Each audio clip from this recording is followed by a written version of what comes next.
നമസ്കാരം. ജി.ആർ. ഇന്ദുഗോപന്റെ കഥയെ ആസ്പദമാക്കി ജയൻ നമ്പ്യാർ സംവിധാനം ചെയ്ത് പൃഥ്വിരാജ് സുകുമാരൻ അഭിനയിച്ച വിലായത്ത് ബുദ്ധ എന്ന് പറഞ്ഞ പടം കണ്ടിട്ടിറങ്ങി വന്നിരിക്കുകയാണ്. അധികം പ്രതീക്ഷയൊന്നും ഇല്ലാതെയാണ് പടം കാണാൻ കയറിയത്. എന്തായാലും കണ്ടേ അറിയാം, പൃഥ്വിരാജിന്റെ പടമല്ലെന്ന് പറഞ്ഞിട്ടാണ് ഫസ്റ്റ് ഡേ തന്നെ കയറിയത്. തിരക്കൊന്നും തീരെ ഉണ്ടായിരുന്നില്ല. പടം കണ്ടു കഴിഞ്ഞപ്പോൾ എനിക്ക് പറയാനുള്ളത് കൊള്ളാം. കണ്ടിരിക്കാൻ പറ്റിയ ഒരു എന്റർടൈനർ ആണ്. ഇതിന്റെ ഫസ്റ്റ് ഹാഫ് ഒക്കെ നല്ല രീതിയിൽ ബിൽഡപ്പ് ഒക്കെ കൊടുത്തുകൊണ്ട് വന്ന് എൻഡ് ചെയ്തു.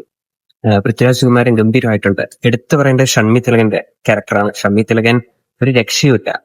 ത്രൂ ഔട്ട് ആ ക്യാരക്ടറിൽ ചില സമയത്ത് നമുക്ക് തിലകനെയൊക്കെ ഓർമ്മ വരും. ആ രീതിയിലുള്ള പെർഫോമൻസ് ആണ് ത്രൂ ഔട്ട് ഈ പടത്തില്. ജെയ്ക്സ് ബിജോയ് കത്തിച്ചു കളഞ്ഞു. ജെയ്ക്സ് ബിജോയെ കുറിച്ചൊക്കെ നമ്മൾ ഇനി എന്താ കൂടുതൽ പറയാനുള്ളത്?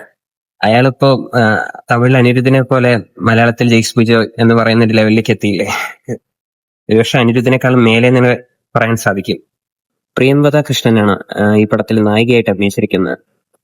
അടിപൊളിയായിട്ടുണ്ട്. നമുക്ക് ഫസ്റ്റ് ഹാഫ് ഒക്കെ കാണുമ്പോൾ തോന്നും വെറുതെ ഒരു നായിക കഥാപാത്രമാണ്. പക്ഷെ ഈ പടം ഫുള്ള് കണ്ടു കഴിയുമ്പോൾ മനസ്സിലാവും ഇമ്പോർട്ടൻസ് ഉള്ള ഒരു ക്യാരക്ടർ തന്നെയാണ്. അത് വൃത്തിക്ക് ചെയ്തിട്ടുണ്ട്.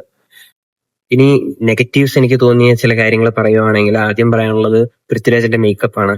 ഒരു നാട്ടിൻപുറത്തുകാരനായി കാണിക്കാൻ വേണ്ടിയിട്ട് ടാന് കാണിക്കാൻ വേണ്ടി കരിയോലിൽ മുക്കിയ ഒരു പരുവത്തിലാണ് അങ്ങേരെ പ്രസന്റ് ചെയ്തിരിക്കുന്നത്.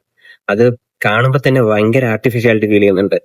പക്ഷെ അത് മേക്കപ്പിൽ മാത്രമാണ്. അങ്ങയുടെ പെർഫോമൻസിലൊന്നും ഒരു തരത്തിലുള്ള ഒരു മസിൽ പിടുത്തമൊന്നും മുമ്പത്തെ ചില പടങ്ങളിലുള്ള പോലെ ഈ പടത്തിൽ അനുഭവപ്പെടില്ല എന്ന് മാത്രമല്ല, സെമ ആറ്റിറ്റ്യൂഡ്, മാസ് ഓറയൊക്കെയാണ് പടത്തിൽ ത്രൂ ഔട്ട്.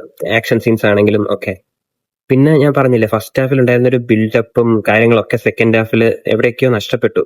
ഈ സിനിമയുടെ ഒരു തീമിനെ തന്നെ ബാധിക്കുന്ന രീതിയിലുള്ള ഒരു സോങ് സീക്വൻസ് ഈ പടത്തിന്റെ സെക്കൻഡ് ഹാഫിൽ ഉണ്ട്. അതിനകത്തൊരു പറയാം, കുഴപ്പമൊന്നുമില്ല, ഒരു ജീപ്പ് മലകയറ്റുന്ന ഒരു സീക്വൻസ്, അതിനകത്ത് കാണിച്ചിരിക്കുന്ന ഗിമ്മിക്സും പരിപാടികളൊക്കെ ഈ സിനിമയ്ക്ക് ഒട്ടും ചേരാത്ത രീതിയിലാണ്. അത് വേറെ ഏതെങ്കിലും ഒരു ഹൈ വോൾട്ടേജ് കൊമേഴ്ഷ്യൽ പടത്തിലൊക്കെ ആണെങ്കിൽ ചേരുമായിരുന്നു. ഈ സിനിമയുടെ അതുവരെ പോയ ഒരു കഥാഗതിയെ ബാധിക്കുന്ന രീതിയിൽ അത് എടുത്തു വെച്ചു.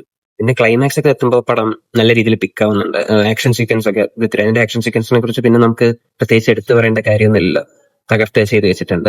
BGM പ്ലേസ്മെന്റ് പെർഫെക്റ്റ് ആണ്. പെർഫെക്റ്റ് BGM പ്ലേസ്മെന്റ് ആണ് ഫൈറ്റ് സീൻസിലൊക്കെ കൊടുത്തിരിക്കുന്നത്. പിന്നെ ഇത് സച്ചി ചെയ്യാനിരുന്നൊരു സിനിമയാണെന്നുള്ള കാര്യം എല്ലാവർക്കും അറിയാമല്ലോ. എനിക്ക് ഈ പടം കണ്ടപ്പോൾ തോന്നിയത് സച്ചി ഈ സിനിമ ചെയ്തിരുന്നെങ്കിൽ ഇതിനേക്കാൾ ഒരു പടി മേളിൽ എങ്കിലും ഈ പടം നിന്നേനെ എന്നുള്ളതാണ്. അത് തർക്കമുള്ള കാര്യമൊന്നുമല്ല. കാരണം അയ്യപ്പനും കോശിയൊക്കെ സച്ചി ചെയ്തു വെച്ചിരിക്കുന്ന ഒരു ലെവൽ നമുക്കറിയാം. എന്നാൽ ഈ പടത്തില് സെക്കൻഡ് ഹാഫിൽ കുറച്ച് പ്രശ്നങ്ങളുണ്ട്. അത് ഒഴിവാക്കി നോക്കുകയാണെങ്കിൽ ഒരു തവണ കാണാൻ പറ്റുന്ന ഒരു എബവ് ആവറേജ് കൊള്ളാവുന്ന ഒരു എന്റർടൈനർ ആണ് ഈ പടം. അത് ശരി, ഇത്രയാണ് പറയാനുള്ളത്.